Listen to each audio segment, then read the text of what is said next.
बत्तीसवें का पहले महत्व जाना चाहिए क्या है। यूहन्ना ने बत्तीसवा दिया था पानी का, ठीक है। और यूहन्ना का बत्तीसवा ये वही बत्तीसवा था। एक बत्तीसवा और होता है वो आँख का बत्तीसवा। जब यूहन्ना बत्तीसवा दे रहा था तो बोला मैं तो तुम्हें पानी से बत्तीसवा देता हूँ है, पर तो जो मेरे बाद आने वाला है वो तुम्हें आँख का बत्तीसवा देगा। तो ये एक शुरुआत होती है। इसमें क्या होता है कि तुम अपने आप को एक नया जन्म परमेश्वर एक निकोदेमुस एक थे, तो उनसे जब बात हो रही थी प्रभु की, और रात एक यहूदी आया था एक गुरु होकर के, तो बोला था कि ये शिक्षा तेरी जो है सबसे अलग है। वो पूछ रहा था प्रभु से कि नया जन्म, प्रभु ने बोला जब तक तू मसीह में नया जन्म मिलेगा, दोबारा जन्म मिलेगा, तेरा उद्धार नहीं होगा। कह रहा माँ के गर्भ से पैदा होने के बाद कैसा मनुष्य दोबारा जन्म ले सकता है। बोला तो गुरु होकर भी नहीं समझता। जो कोई जन्मा है वो मनुष्य से जन्मा है, और जो कोई आत्मा से जन्मा है वो परमेश्वर का भक्त है, बच्चा है। समझना है, ये आत्मा से जन्म होता है। मेरी बात समझना है।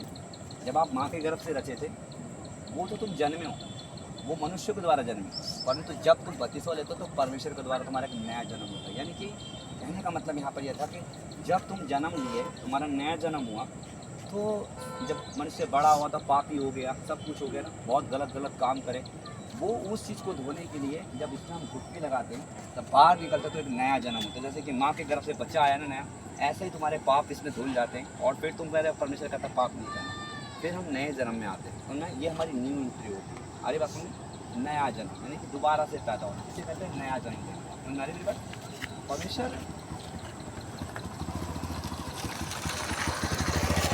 बड़े बड़े काम करता है हमारे लिए, और जब तक कोई बत्तीसवा लेता नहीं, परमेश्वर पर विश्वास करता भी नहीं, और वो दोषी ठहर चुका है। मुझे बहुत कुछ इसमें बताना है, मैं बताऊँगा आपको, ठीक है। तो आज इन लोगों का बत्तीसवा है, इनका नया जन्म है। प्रभु ने बहुत आशीष दे, और भी आप ज़्यादा ज्ञान में बढ़ोगे। परमेश्वर का आत्मा तुम पर आता है और आगे वो काम करता है, उसकी इच्छा को तुम पूरी करते हो। और बत्तीसवें का मतलब ये होता है कि जैसे कि आपके कोई काम नहीं हो रहे, प्रार्थना में आप नहीं पढ़ रहे, आपका लेवल चेंज नहीं हो रहा, आप 90% प्रार्थना में पढ़ जाते हैं, आपकी रुकावटें दूर हो जाती हैं, परमेश्वर फिर तुम्हारे अंदर परिपूर्ण रूप से काम करता है। और जब तक कोई बत्तीसवा लेता नहीं है, विश्वास के दौर पे चल रहा है, तो कहीं ना कहीं गिरता है संभलता है, गिरता है संभलता है। जब बत्तीसवा लेता है तो पूरा समर्पण करता है कि अब मुझे प्रार्थना ही करनी है। समझ आ रही मेरी बात, मुझे प्रार्थना ही करनी है, वो चीज़ उसको मुझे पकड़नी है। तो हमारा जीवन मर चुका है, अब हम मसीह में जी उठे हैं। तो ये स्वभाव तुम्हारे को जैसा मैंने सिखाया कि प्रार्थना हमें करनी है तो करनी है ना।